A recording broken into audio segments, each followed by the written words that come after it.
pressure, I apply the pressure, yeah, pressure, I apply the pressure. Ears to the streets, ears to the mother effing streets. It's your homeboy Loafing to Go. I'm back with another episode of Fast and Furious interviews. On today's show, ladies and gentlemen, we got a very special guest in the building. In fact, a returning guest, man. All right, so Alonzo Waheed, aka Lil Lonnie, won't you come on into the building and tell the people what's going on right now? Well, first of all, I want to just acknowledge your success. Thank you for allowing us to come back for another shot at this. One of the biggest things right now is wanted to lift up the your success, what you've been doing, and just say, man, I'm glad to be in a space right now and be able to share with the people some of the work that we're doing. And for me, it's some major work. So yeah, that's it. All right, man. I appreciate that, man. Thanks for the shout out. Okay, so you wanted to come on the show to talk about a specific subject, right? Yeah, very specific. Right now, everybody's always talking about a lot of the negative things that's going on in the city of Chicago, or just talking about negative stuff, period. So I got with a couple of the guys who we've been talking about this and said, what does it look like? Not to say that those things aren't going on, but to also give a different narrative. What would it look like for individuals to stand up in the name of peace, stand up in the name of doing something positive, something constructive, something that's definitely beneficial and needed right now. So what we decided to do was to have a 40-day peace initiative where we're going to go throughout the whole city of Chicago. It don't matter where you're at. As long as you're in the city of Chicago, you're about peace. We're saying, what does it look like for individuals to stand up, be accountable for, and just hold down their blocks, man? And then they got agency. You do it how you want to do it. We got a model there where we are coming out for that whole week. You're just locking down your area and you're standing on business saying that you are about peace. And with that, looking at the whole city being able to chime in to make sure this is successful. All right, so Chicago, man, it's been going through a lot. It's been rumored that the murder rate is actually going down. The crime rate is going down in Chicago. But we had a situation earlier within the month where I believe almost nearly 20 people were shot at a rapper's album release party. 5 of those people, I believe, died. We got situations like that going on in Chicago. And it's kind of hard for the average person outside of Chicago to see that the murder rate is going down when all the news coverage focuses on, situations like that. Yeah, that's why this part is so important. That's why I wanted to come on here. It's very easy to highlight some negativity. Not saying that those things aren't happening, but what we wanted to show is that there are more positive things that's going on also. So imagine if you don't take not 1 block, not 2 blocks, but 8 blocks, 10 blocks, 20 blocks. Individuals just saying, you know what, we're going to be in our community and we're going to be focusing on something positive. We're going to be focusing on peace. And what this looks like is individuals just coming out in the community for the first day, letting the people know that they're going to be there, right? Because we're not just parachuting in and saying, hey, you don't know who's out here on your block. But at that second day, we're looking at doing beautification projects, actually cleaning up the block, and it's still making sure that that presence is there, not individuals coming in one day and then leaving, but we're saying we're going to be here for the duration, for that whole week. The third day, we're looking at being able to bring resources into the community, not you having to go out somewhere, but individuals are able to bring resources into the community. And what that could look like is whatever the community is needing, because again, we're leaving this up to every individual to be able to do this the way that they feel that it should be done.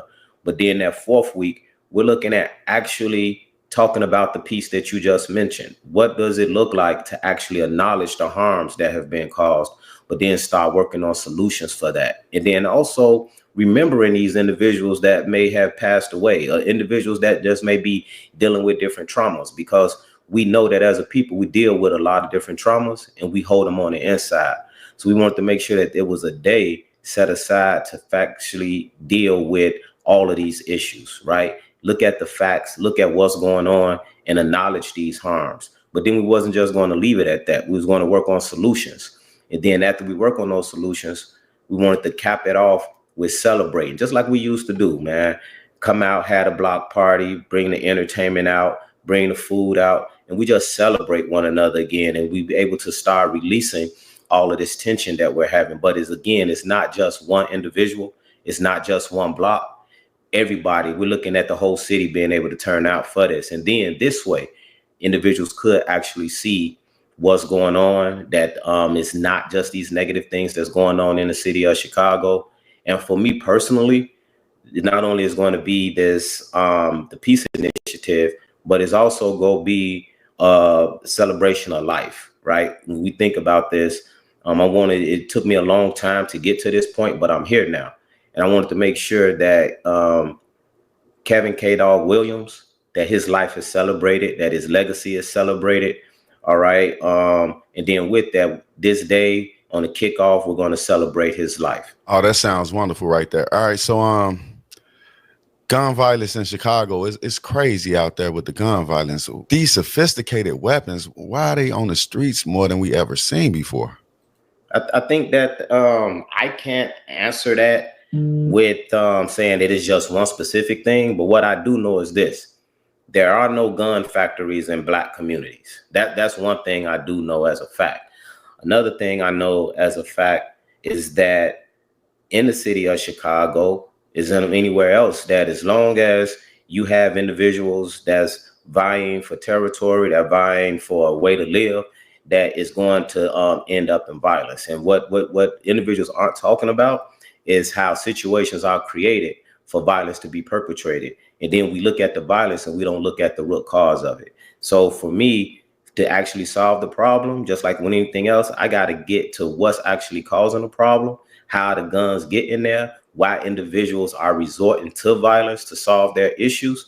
And then that's how we start solving it. I do know that it's a lot more people in the Black community that's owning weapons nowadays, but you know, the thugs and the people on the streets that's causing harm to the community, those are the ones that seem to be getting these, you know, weapons, these military grade weapons, you know.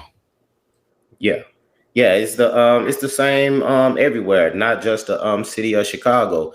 Anytime, you know, you got to always look at what the Black market is selling, and individuals going to tap into that Black market. And that's just individuals want to do whatever it is they're doing, and they want to be very creative, and they're moving to the top of the line with that. So it's just like an individual breaking into a house, or steal a gun, or individual going across state lines to buy a gun to commit a crime. None of this is new. None of this is different.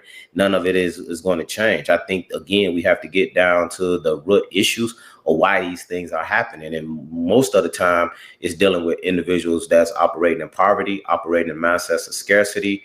And then most important, they're committing those crimes on one another, because those are the individuals that's in that vicinity that live amongst them. What are the steps that we can take, and what is the plan? Do you have a bullet point? For the peace initiative? Yeah. So what we're looking at is from this peace initiative to raise the awareness of peace, to raise the awareness of healing, for individuals to actually be able to operate not only in unity, not only in community, but realize that we don't have to always resort to violence. And it's very hard to compete against when we see individuals, like we see our nations going to war. We see police beating individuals up, right? Saying that they're maintaining authority. We have to move away from that. We have to move to more of a restorative mindset. We have to move more towards healing. We have to move more towards how do we live more healthy. And that's what this piece is about. Almost sounds like something I heard nearly 30 years ago coming from Tupac Shakur. We got to change the way we think. We got to change the way we live, and we got to change the way we eat. All right. So on this show, I often talk about physical health and mental health being the root cause in the violence in Black America. So are there any mental health initiatives that you guys are focusing on? Yeah, with the mental health initiative, we're looking at having counselors out there. We think that we know that individuals are dealing with a lot of trauma, not only from the political climates, not only from stresses from not having stable employment, but just relationships right now. Even if you look back on how many issues our youth are dealing with since COVID right now, just knowing how to interact with one another. Individuals dealing with depression, dealing with anxiety. Individuals got a high rate of suicide right now. We want to be able to address all of those things. We want to be able to address them in a professional way. So we're bringing counselors out for individuals to have someone that they could talk to, and then have someone that look like them, that they could talk to it, but then also normalizing the fact that, you know what, you don't always got to have it together. You don't have to always have the solution. You don't always have to be the one to be on the front line. And I think like that is one of the biggest pieces. Is as soon as you had said it, like this is being rooted in us as a people, right? To always work, to always hustle, to always strive, and then we celebrate those things as though it's something good while we're running ourselves in the dirt, right? Telling ourselves, I got to be strong and I could take that. And it's like, no, what does it mean to just sit back and relax? What does it look like just to live? What does it look like to just release, right? You don't have to walk around filled with anxiety. You don't have to walk around paranoid. You don't have to walk around operating the mindset of scarcity, wondering what you're going to eat the next day or how the light's going to be turned on. Now we're getting down to the roots of this to say all of this is being trapped inside of our body, constantly being in a state of flight or fight, right? And we're saying we have to start doing the work to move past that so that we can be more healthy, right? And then in being healthy, we now have healthy communities. Now, instead of individuals bringing out these high-tech guns, individuals know how to communicate well with one another, know how not to disrespect one another, know how to appreciate each other. And then from these things, we start solving these problems. What other entities are you working with inside of Chicago? Are you working with like former street gang members, OGs? So I got a few organizations. Equity and Transformation is going to be out supporting us. We got the Bear Initiative going to be there. Ending Permanent Punishment, Project Rebuild Chicago, the Grove Project, Second Chance Initiative, Cantu, he's coming out. Like, we got a lot of people that's very serious about this, but it's not just us. We're saying, man, everybody. Like, you can do it as an individual, you can do it as an organization. We're going to be out there 87th and Dan Ryan Woods, Grove 14. Man, come out. If you can't, all you got to do, you can email me, a.waheed@eatchicago.org, and we'll give you the whole playlist, man, the whole blueprint right there.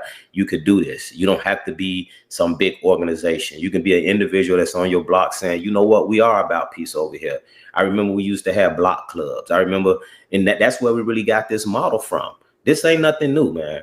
This ain't nothing new. I remember the things that we used to do with cleaning up the blocks. I remember how the blocks was beautified. I remember with grandmom and them sitting on the block, and it's like, hey, you ain't about to act up. And if something did happen, that's where the resources came in at, right? If you needed to know this or you needed to do that, then it was somebody there for you to talk to. So I'm like, what does it look like for us to get outside of everything got to be super big, super special, and just get back to the basics, man, and start being community again, start appreciating one another again, start loving on each other again. And I think that has to start with us loving ourselves. I think that we forget that part on how much is so much self-hate. Individuals are often, and that was some of the things that was coming up for me when you started talking about the harm and the sophisticated weapons. This stuff is happening on people that look just like us, man. People that's going through the same things that you're going through, trying to get the same things that you get. So what that tells me is that you got more in common with that individual than you don't realize, right? And you're trying to destroy that individual, which means you're trying to destroy a reflection of you. And that's a problem. Speaking of resources, how are we paying for these initiatives? So right now, everything that we're doing, and with the individuals that I just named, all of this is privately funded. We all went in our own pockets ourselves. We ain't getting no grants. It wasn't no some funding from the state or the city. We went in our own pockets and we said, what is it going to look like for us to do this? I think we got to get out of the mindset of somebody coming to save us. We've been doing so much with so little for so long. We able to do anything with nothing. And I think we got to get back to those things and stop looking for anybody to save us and just take care of what we know we can take care of. That's how we're going to get it done. It's also how we keep agency. It's also how we get respect. It's how we build power. Well, when you say we're not looking for nobody to save us but ourselves, it makes me wonder, like, why isn't the mayor office able to help you guys? Because we voted this guy in off of identity politics, if you ask me, because he looks like us, and it appears that he's given millions, hundreds of millions of dollars to illegal migrants. Let me emphasize illegal migrants. These aren't legal people or people that's been here for 20. These are illegals that just came yesterday, staying at the Hyatt Regency, the W, whatever. You know what I'm saying? Like, is that the reason that the money isn't flowing to help the community? No, I don't think that that's the reason that the money isn't flowing into the community. I think that first and foremost, if we asked, then they wouldn't have no problem with it. We was intentional about that piece, not asking the city, not asking the state. And the reason for that is we wanted this to be community led. We wanted it to be organic. We wanted it to be that individuals couldn't put no conditions on us on how this needed to be. But directly to go back to what you just said, I think that we often forget that these are individuals that went through whatever they needed to go through. When I say fought, I'm talking about fighting to get into this country, right? And I think that we forget that we was the only people, right? The only nationality that was brought over to this country in slavery. And I think that when we take our eyes off of that and start looking at what everybody else got and not paying attention to what we should have gotten, that it clouds the narrative, right? My thing is that I'm steady saying, why aren't individuals talking about reparations for the war on drugs, reparations for individuals from chattel slavery, reparations for all of the harms that have occurred to us, because everybody got that. These individuals are running from somewhere, dealing with something that had to be a whole lot worse than what they believe is going on here, because they're running from there to get here. And I'm not going to let nobody get me distracted or take my focus off of what's real. I know 100% for sure that we're owed those things. Our ancestors came over here, was kidnapped from a land, brought into this country, and we worked and worked and worked and worked, and we're still working. And ain't nothing being balanced out yet where we have an even playing field. And I think that those are the things that we really need to be discussing as it comes to housing, as it comes to healthcare, as it comes to education, as it comes to employment. I'm like, we've been at a deficit and we're staying at a deficit, and you're not going to have me distracted looking at somebody else that's at a deficit trying to get into a country that forced me to be in a deficit, and have me worried about what you're giving them when I know for sure what you already owe me. You don't see any effects caused by the migrants? The effects that I see is, for me right now, the truth is opportunity. And I hate that it has to even be said like that or even be acknowledged. But I'm like, I see a lot of these individuals being rounded up, taken out of the country, and those jobs that they were working, those jobs are now becoming available. My issue is whether or not it would be a fair wage, whether or not it would be a fair wage for fair labor. I remember, again, going back to slavery, they had us, our people, working for free, right? Didn't get nothing. They was selling us this chattel. It was selling our kids. Then we moved from that to sharecropping. And then after that, I remember when we used to have trades and they took all of that out of the schools. I'm just wondering right now, right? Is this an opportunity for individuals to re-engage these corporations and come in and do that work? But while doing that work, also being able to get a fair wage. One of the things that come to my memory right now is how many individuals are locked away in prisons right now working for Fortune 500 companies, but yet individuals are getting like 15 cents a day, living off of $30 a month, but they're working for a Fortune 500 company. And they step outside of those prison walls and they no longer are eligible to work for that same Fortune 500 company because of their background. Yeah, I think that we can't be distracted right now.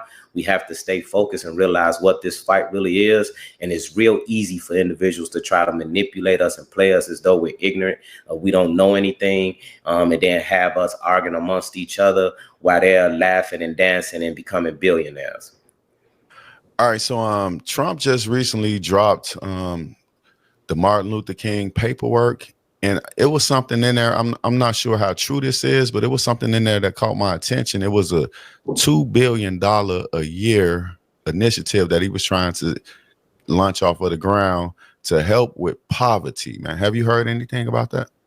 That's I'm not familiar with the documents that you're saying that was released, but I am familiar with the Poor People's Campaign. I am familiar with the fact that Martin Luther King was fighting for a guaranteed income for individuals. Those things I am familiar with. Those are some of the things that Equity and Transformation is fighting for right now. We're fighting for a guaranteed income for individuals that have been formerly incarcerated. We're also fighting for a guaranteed income that individuals that have been victims of the drug war. I remember, and individuals don't talk a lot about this, but I never forget. I was able to witness this myself when Oliver North stood before Congress and he raised his hand and said that he was told by the President of the United States, to move those drugs, right? This is how crack cocaine came into our country, all right? And then, like I say, we sit up here and we argue with each other and we talk about frivolous things when nobody hold individuals like that accountable. Like to today, nobody has held the United States accountable for committing a drug war on us. And then when it passed policies to lock us up, individuals built a whole legacy off of locking individuals that was already dealing with poverty, locking them up after they got them high, after they put the drugs in their community, after they, as you talking about the guns, after they put those guns in the community, right? After all of these lives and everything was lost, there's been no type of repair for none of those things, right? Then they didn't even want to let these individuals out of jail that they bogusly locked up, trumped up these charges, right? Individuals going to jail for crack cocaine, getting more charges, more time for that than they was getting for murder. I'm like, this is serious, right? And then we talk about these things as though it's just something to know, but it's like, when do we get to the point that we're going to do something about it and quit talking? So that's why I'm out here. That's why I do the work that I do, because I was never taught to sit on the sidelines and just be talking about something. You know me. If I'm knowing about it, matter of fact, I'm gonna go do something about it and tell everybody else just sit back right now while I go get taken care of. And that's exactly what I'm doing right now. I find out what's happening, come up with the solution, and then we act on that solution. Going back to Trump, he did something this year that had a lot of people in Chicago fairly happy, and that was commuting the sentence of Larry Hoover, who I believe is a political prisoner. And I think that was a great thing. So now it's left to the Democratic governor to figure out what he's going to do. I think that Larry Hoover was a 74-year-old man. I do believe that the co-defendant on his particular murder case has been out of jail for years. And I just want to know what's the steps, man, because I believe you want him free as well, right?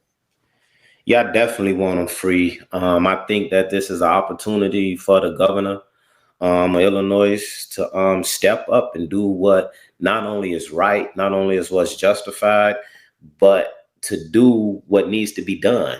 And this, we're at crossroads right now. I don't think that they should play any political games. I think that this is a very serious issue. And for me, I'm hoping that this governor, that he does make the right move, and not let Trump upstage him with this and just use some political foolery while they're playing with this man's life. Right. A lot of people believe that if Larry Hoover was to be free, that he can help the community as far as getting people out to the voting blocks and helping elect the right people. Because there's a lot of people that come into the community and they look like us, but they're not really focused on our agendas in our communities. Yeah, one of my a great friend of mine, he taught me this very early in my stages of organizing, is that first and foremost, we can't believe that all black people are a monolith. You know, you got black people that got very different views. You know, it's the same thing sitting at the kitchen table at home, man. Everybody got their own mind. Everybody got their own views, but we're still family. And I think that we have to move as such, realizing that there could be individuals that look just like me and you, sound just like me and you, but don't believe in what we believe in.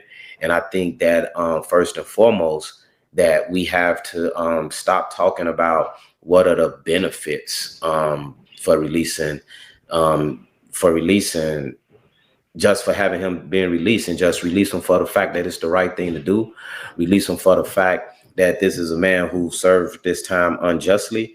Release him for the fact that he's no harm to society right now. Release him for the fact that it's not only much needed, but it's the right thing to do. And whatever else can come along with that, then so be it. But I think that we do a great disservice when we take away the fact that, one, this is the right thing to do, and say that, well, the only reason I did it was for us to be, what, for someone else to be able to benefit. That's not what we're talking about right now. You know, that the only reason you're going to do it is so you'll be able to have some benefit. What about it's the right thing to do? What about the fact that he shouldn't been there this long in the first place? And I think that with those things being said, that again, I'm hoping that this governor, he makes the right decision. And that right decision will be releasing him. Right, Governor Prisoner. This is for you. This is a message for you. Police brutality, man. Where are you guys at with that, and how are you working with the police to end police brutality? Well, wow. So for me, I just saw, and I don't talk about things that I don't have enough knowledge of. If I do speak about those things, and I'm speaking out of ignorance, right? But one thing I do know is this: I just saw a video, and I don't know what happened before. I don't know what happened after. I can just explain what I saw. And what I saw was young black man sitting in the car. Police bash his windows out. They see that he's on camera. They snatch him up out of the car, right? Snatch him up out of the car, continue to beat him. Camera goes blank. I don't know what happened. But what I do know is that I didn't see that young man doing anything that would cause the police to do that to him. He had the camera on while he was sitting there to just show he has the camera on. Now, yeah, the window was tinted. It don't matter. It's not against the law to have some tinted windows. You ask any limo driver that, right? They busted those windows out. Then they looked right at the camera. This is the piece. Pay attention to this. They looked right at the camera, and they had a total disregard for it, and they still did what they did. I think that right now, with this political climate, that individuals are being emboldened. They feel, and when I say individuals, I'm saying some individuals and with the police force have become emboldened to continue to commit harms. And we have to be very mindful that now these things are being normalized, whereas individuals look at it, it's a quick, maybe a minute that plays off in you. And then everybody goes back to business as usual. I don't think it should be going back to business as usual. I think individuals like that should be held accountable. We need to have mechanisms in place to hold these individuals accountable. They feel that that nothing is going to happen to them. That is why they do it. How do you look in the camera, right, then commit a harm like that, and then able to carry on your day as though nothing is going to happen? That's because they're operating under the guise that they're untouchable. So with that being said, you know, we saw these things happen from Trayvon Martin going all the way back to Emmett Till, right? This is what's going on. right? And I'm like, how do we sit in silence? How do we not move against these things? How do we not be outraged?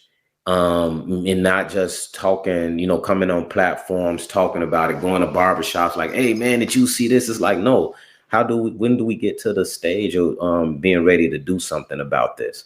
Actually move into action. And then I'm not saying you have to commit a harm, but I'm saying we have to do something. And I'm ready to start talking about what some of those somethings could be, because one thing I know for sure is that these individuals that's doing these things, they were not doing them probably I just say about 8-9 months ago. They were not doing those things, right? And I think that we have to start really addressing this and addressing these harms that's happening. And I believe that we're intelligent enough to be able to do this. Well, from my understanding is the window did not raise down on that side. That's why you clearly heard the officer who was on the passenger side talking to him. It was very clear because the window on the passenger side, I believe it was down. And he opened the door, and of course, the police say, shut the door, raise the window down. And he can't raise the window down.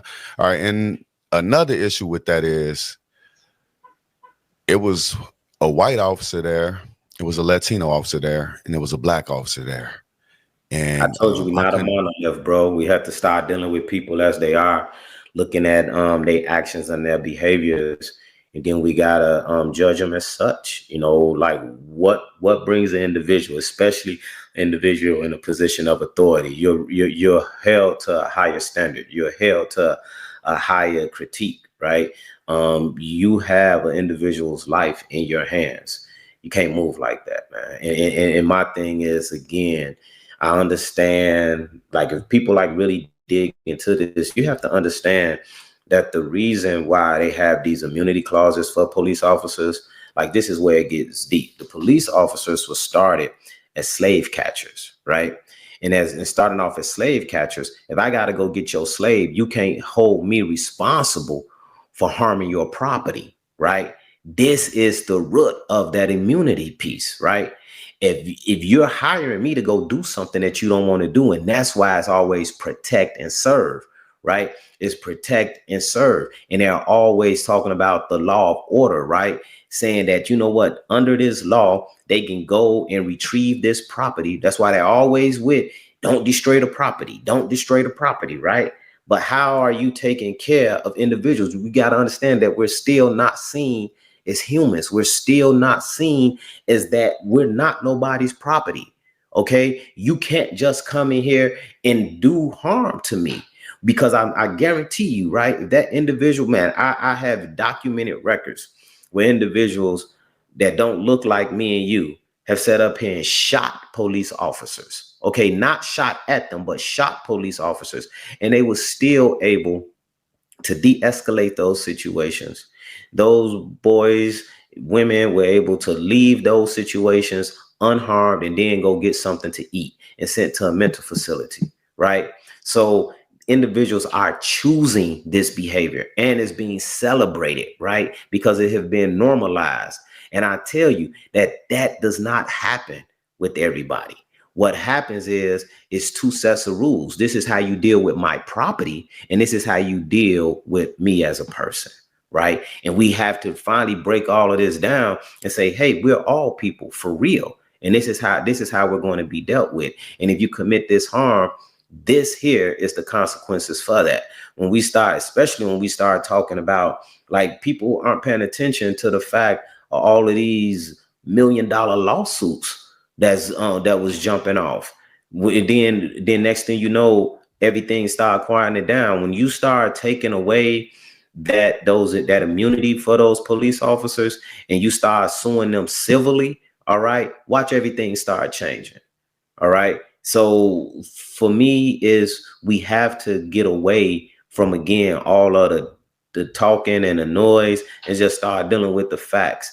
They did that. They was bogus, and they need to be held accountable for it. I don't see no way that could have been justified. Now, if somebody can explain to me how it was justified, I am willing to listen.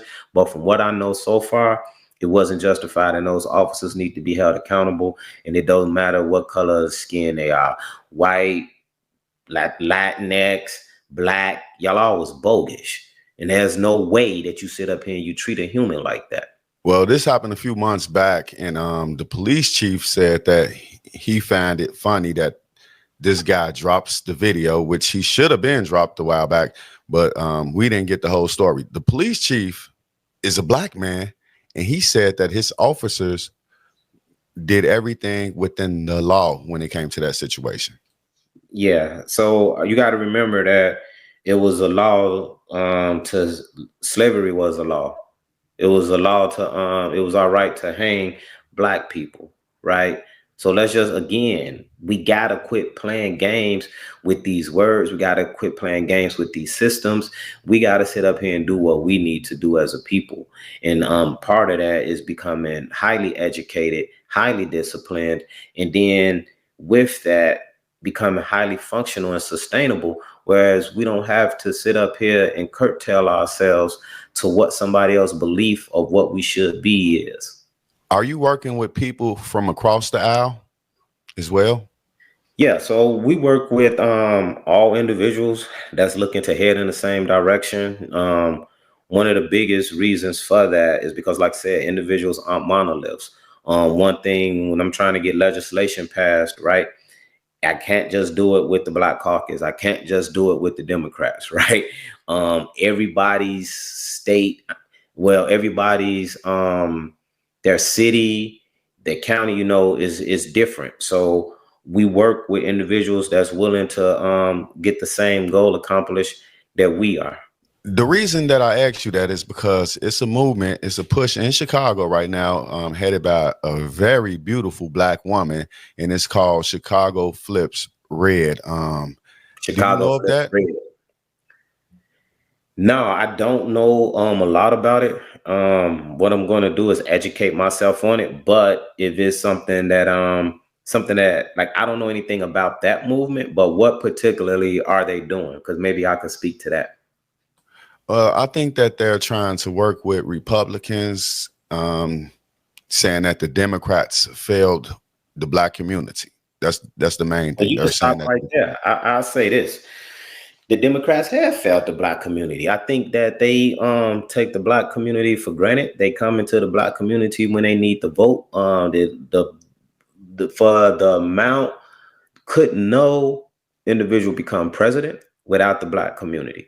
Could no individual get into office without the black community? But the black community gets nothing for their vote, right? You come in, shakes hands, come to the church, stand out there, take some pictures, and talk about what you're going to do, and then do nothing for the black community. And I don't hold those individuals responsible for that. I hold the black community responsible for that. I think that the black community should have an ask, and that they should demand that ask. I think that the black community don't know what to ask for because they don't believe that they deserve anything. It's like never having. It's like starving for food, and then the individual offer you some scraps, and you ain't know that the kitchen was yours. Right? You never had an opportunity to even think about what it is you really should have. You're just saying, you know what? I hope I get something. And the truth is, you work the kitchen. You're working in the kitchen, right? You got access to everything, but it's the conditioning of our mind. And I think that if individuals understood the power of their vote, if they understood the power of their voice, if they understood the power of their dollar, if they understood how wonderful they are, how brilliant they are, how genius they are. Think about this. Individuals have to come to you, and they've figured out how to monetize everything you are, and you haven't figured that out for yourself. That's what the real American dream is. We are the American dream. They just figured out how to monetize it. They figured out how to monetize us, and they've been capitalizing off of us since we've been here. They would not have even been able to build America without us. And everything from the records, from the food, from the clothing, we inspire, motivate, and create everything. All right. Our DNA is tied to it, but yet we benefit nothing from it. I assume that you are a liberal Democrat, but when you spoke a little bit earlier, it almost seems like you're conservative. And that's what I think we need. I think we need somebody else to balance it out, right? Now, if we have a black conservative actually get up there and say it is racism in America, I think he would do very well in the black community. Yeah. So I'll be clear. I'm not a conservative. I'm not a Democrat. I don't have no political party. I work with individuals that's willing to work with me. And I found that doing that is what had helped me to be successful. You do not get to label me. You do not get to tell me what I need to be a part of, because what have you done for me? What have you done for me that I'm going to sit up here and wear that badge, right? But I'm going to show you what I can do with how I do whatever it is I'm tied to at that moment. And the thing that I'm going to do is be successful at it. And then I'm going to let you know what I need from you. And that's how I've been getting this done. I don't believe in none of these parties. None of these parties have done anything for us. If you was to ask me, I think that we should be concentrating on what does it look like to create a separate party, especially when you have over 14 million individuals that's formally incarcerated, and both parties have had their hand in making sure that all of that was possible. So from the very beginning, you had nothing to do with my success. So why should I be sitting up here trying to be a part of something that never was created for me in the first place? It's a movement that's being formed on social media right now, and it's to have what I believe is to have Black Americans their own political style party, or we vote in people that from the lineage of Black American, not we vote in somebody that's from the Caribbeans, because I believe, and a lot of other Americans believe, that if you have a grandmother or uncle that's illegal in the country, even though we're Black, you're going to focus more on immigrant issues. And with you focusing on immigrant issues, it includes everybody. It includes the Spanish, it includes the Mexicans, it includes the whites. You say no white immigrants can come in, what I'm saying? So, but it's this thing called FBA, Foundational Black American. It's catching steam right now. I do believe that the census box has changed, because Black people, a lot of them no longer want to be associated with African Americans. And I believe it happened the day Donald Trump was asked, was Elon Musk his favorite African American? What do you think about the FBA movement? So I don't know a lot about the FBA movement, but I think that it's two places that I want to go here with this. I think that we need to be very mindful of separating ourselves, because like whether we admit it or not, we as a people is highly divided. Well, let me ask you this, Lonnie, because I have to cut you off. Hold on one second. I have to cut you off because, all right, is the Black and Brown Coalition still working? I don't see it working. I'm not talking about, but that's the thing. I'm not talking about the Black and Brown Coalition. I'm talking about the black on the black on the black, right? Whereas you have individuals that's Black that don't have the same values.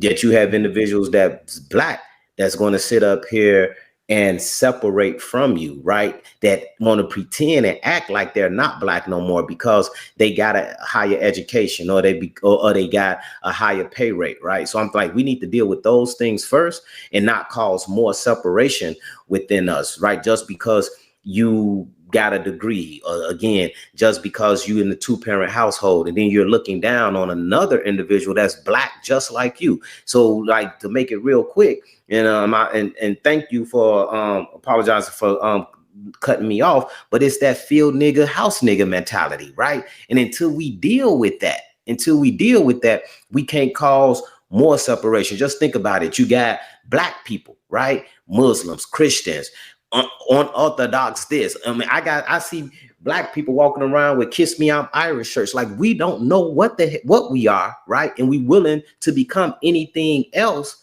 to have some type of identity. And I think that we need to hone down on who we are, that we're all in the same boat together. Because if you take all of those identifiers away, what they're going to know with just looking at you is that you're Black, and they're going to deal with you as such. right? When they don't know how much money in your pocket, when you haven't opened your mouth and they don't know how educated you are, when they don't know where you live, right? They're going to treat you as though you're black. And I'm like, that's the piece that we have to deal with, because before they called us black, they called us Negro, they called us nigger, they called like, so again, why are we letting somebody else define us in the first place? So I get it. I understand it, because they're saying we're going to define ourselves. But again, I want to make sure that, you know, we don't separate ourselves even more, right? With, okay, we FBA, and with us being FBA, what does that mean for, like, I don't even know whether to say black brother or sister now. You see what I'm saying? This is how complicated it gets. How do we identify ourselves? So, because it reminds me of the Marcus Garvey movement, right? I'm a Garveyite, right? Again, it's the same thing. It's history repeating itself again. And I understand, like, we need an identity, right? And for me, it's like we're searching for one of the biggest things that individuals don't talk about, but we can talk about it here. It's like when all of the leaders started getting locked up, individuals started forming bike clubs, and individuals started, you know, I'm doing this event and I'm doing this. And it's like people just want to belong to something, man.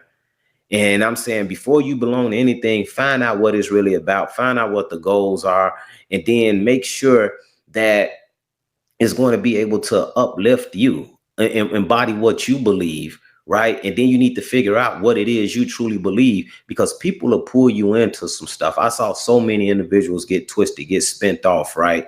Get used and abused, all wanting to belong, right? And having no real sense of validation, not knowing who they really are. So they let people put a label on them.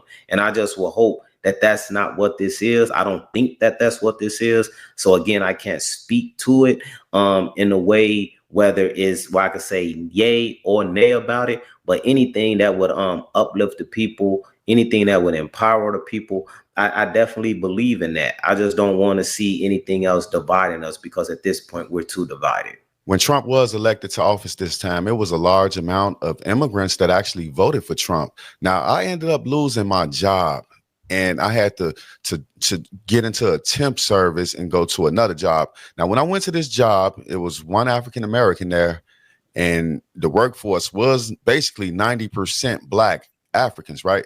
They had supervisor positions, they had operator positions and stuff like that. And I was telling them that I'm only here for a short time, not a long time. I was telling them that, and these people cornered me and hounded me about why Black Americans kill each other. Why do we steal and rob from each other? Why do we, do this and do that? These people, I don't think, if they had numbers up, I don't think they actually like us. Yeah, it's so I had the opportunity to be able to travel abroad, and everything that you just said, I'm always hit with those things. Individuals, we're like a enigma to the rest of the world, right? Because they don't understand what we actually go through here, right? And that's why I'm saying to you, like, we have to be mindful of that, not to get unfocused, get distracted, and not control the narrative. Because again, like you said, people talking about Chicago, they're not here in Chicago, right? They're not seeing what's going on every day. You're getting a microcosm view of what happened in one area at a certain time, and you don't even know the background of that, right? Because if we looked at the whole world like that, guess what? In every community, there's violence. In every community, guess who's causing the violence? The individuals that's in that community. It's just that it's highlighted so much when it comes to us.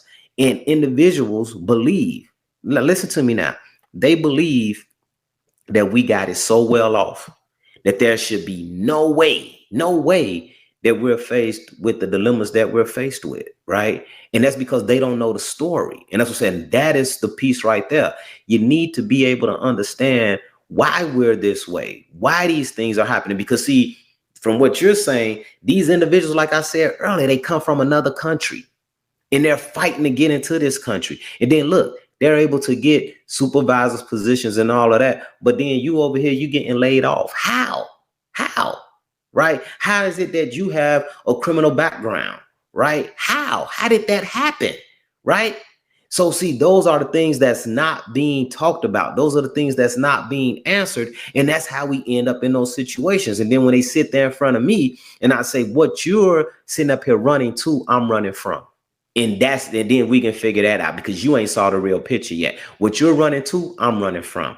And when you figure that part out, you'll understand. All right, so I want to just go quickly through this part because it's another question that I really want to ask you. All right, so Mexico is kicking out El Salvadorians and South Americans on the southern border.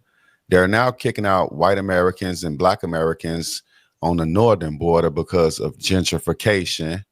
Africa is kicking out Nigerians all over the continent. They're kicking them out right now. South Africa is the forefront of getting rid of Nigerians, man. Do you think the USA having an open border policy is a good thing?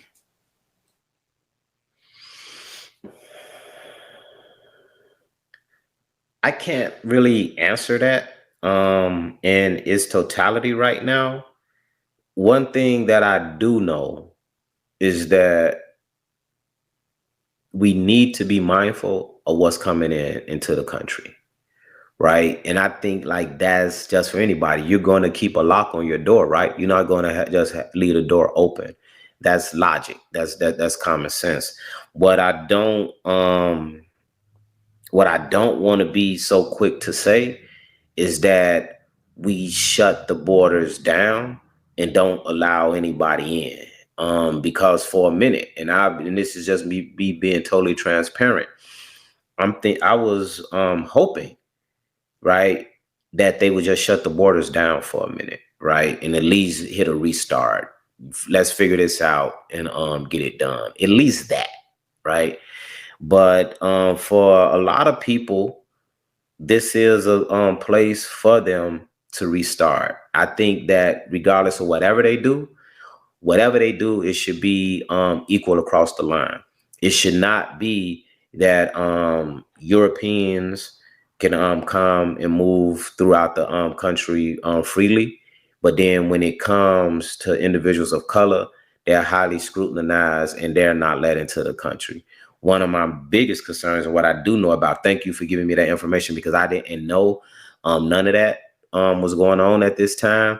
What I did know is that they're selling gold cards right now. Instead of green cards, you can get you a gold card. And with that gold card, you can definitely have immunity from when you're leaving your other country. So what that means is, if you're a dictator in another country and the country goes through a revolution, and they're saying that, you know what, you caused this harm, and they're ready to get up with you, you could say, you know what, I'm an American citizen. So what you saying, you're an American citizen, that means the force of the United States has to come and protect you. That means you also have tax dollars over here, because you are an American citizen. You have an American passport, right? You got dual citizenship. I think that we should be very, very, very leery about that, because we're no longer a country. We're a corporation that's for sale right now. And that's real. That's what's happening right now. You can buy your citizenship. When have you ever heard that? When have you ever heard that? This is my first time in my life ever experiencing this, ever hearing this, that I could buy my citizenship now, right? And I can say that I'm an American citizen. It don't matter where I was born at. I could buy citizenship in the United States, which means that anybody, everybody that has that dollar can come. So I say, if they could come, if it's open to them, I would want it to be open to everybody. Wow. All right. So I just want to go back a little bit to the FBA situation. Dr. Claude Anderson, are you familiar with him? Dr. Claude Anderson? Well, Dr. Claude Anderson has been preaching that Black people separate themselves from other groups for over 40 years. Okay. Yeah, he actually makes a lot of sense. Dr. Claude Anderson is now retired. Very smart man. He worked for multiple presidents, White Houses, all type of stuff. Dr. Claude Anderson was actually the first person trying to warn. He said, if we don't do it now, it's gonna backfire on us. We're gonna have people that infiltrate us that don't have our best interest in mind when it comes down to politics. You know, because right now we got the guy in Minnesota that's trying to get elected. He wants to abolish police. The guy in New York wants to do the same thing. You know, these are people who are African American, but they're not black. You know what I'm saying? Okay. Yeah, I'm gonna look that individual up because it's definitely sound like-minded. I want to learn more about them. But yeah, those are some of the things that you've heard me mention here today. I think that we have to do that. I think that if we don't do it, that is going to be to our own demise. All right, and last question, right? Last question. I know I've been hitting you on top of the head, but you've been responding, it's all good. great, brother. Hey, that's why I come. It's true, it's authentic, and it keep me on top of my game. But the biggest piece, man, is that I feel like I'm amongst family when I'm here. So these are the conversations that we need to have. So it's all good. No apology needed. I just for me, man, I just want you to have continued success, man. That these messages are getting out to the right people, that you get the support you need. I see a lot of garbage. I hear about a lot of garbage throughout social media. That's individuals blowing up, and the content ain't 1/8 of this, man, of what you have here. So I'm just like, what needs to happen that you get the support that you need so you can shine the way that you need to shine, because you deserve it, bro. Well, I appreciate that, brother. All right, so let me get to my last question. All right, Akon, Senegal has taken back the land. He was begging African Americans, celebrities especially, to put on for this Akon city. You know, drop some money. And we didn't hear like LeBron James dropping 23 million or 25 million, or Beyonce, Jay-Z, nobody. But he did get people from the black community, average everyday blacks. Now they lost their money because Senegal took the land back, and from what I heard, they only built one building. And so do they Akon get their money back? Do they get their money back? Nope. Akon, it's about to be some lawsuits. I'm pretty sure some lawsuits about to start coming. Akon has been in hiding ever since Senegal took the land back. Was it an African scam? Because that's what I think it was. I think it was an African scam to try to get black people to put money into something that wasn't going to come to fruition. Yeah, that's crazy. I wish the best for that brother. I hope that some type of way that could be resolved. That is why it's so important, man, and it's so hard, right? When an individual want to do the right thing, they step out. It's like we can't trust each other, right? Because listen to what you said. All these people, right? Akon, the Senegalese government, right? These African, like, these are our brothers and sisters, right? And then they sit up here and do this.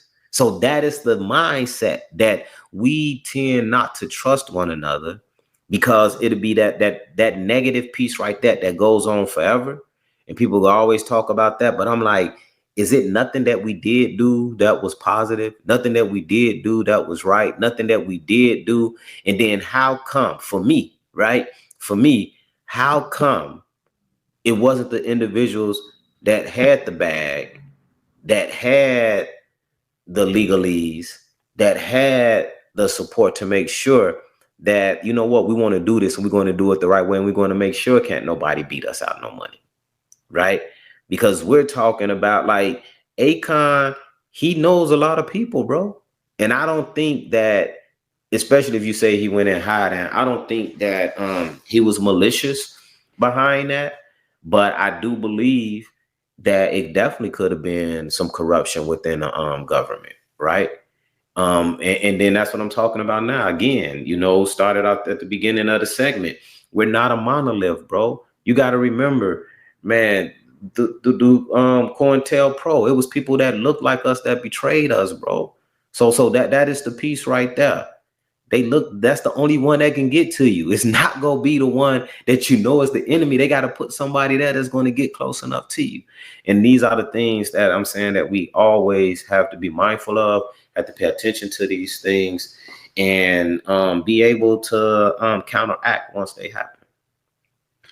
Right, because I definitely thought that people were going to lose their money, and people definitely lost their money.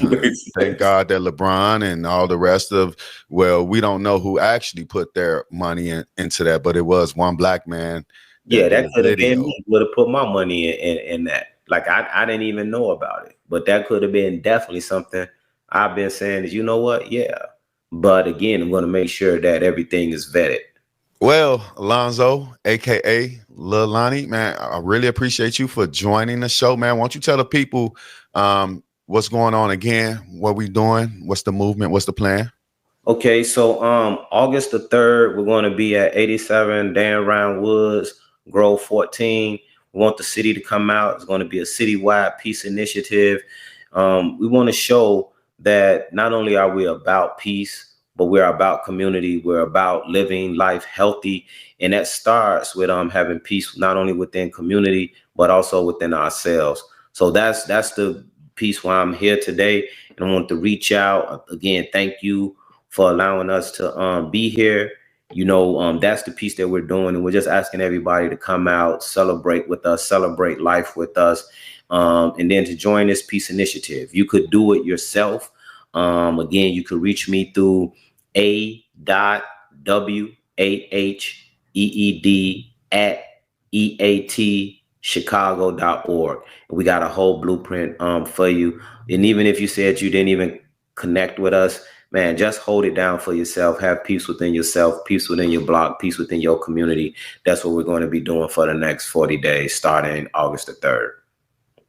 All right, guys, you heard that. And if you ain't there, you're square. All right, so come down there and meet me, Loafing to Go. I will be attending these events. So guys, come down there and meet me, Loafing to Go, and we can chop it up or whatever. We can come to some conclusions to the problems that we have faced with today.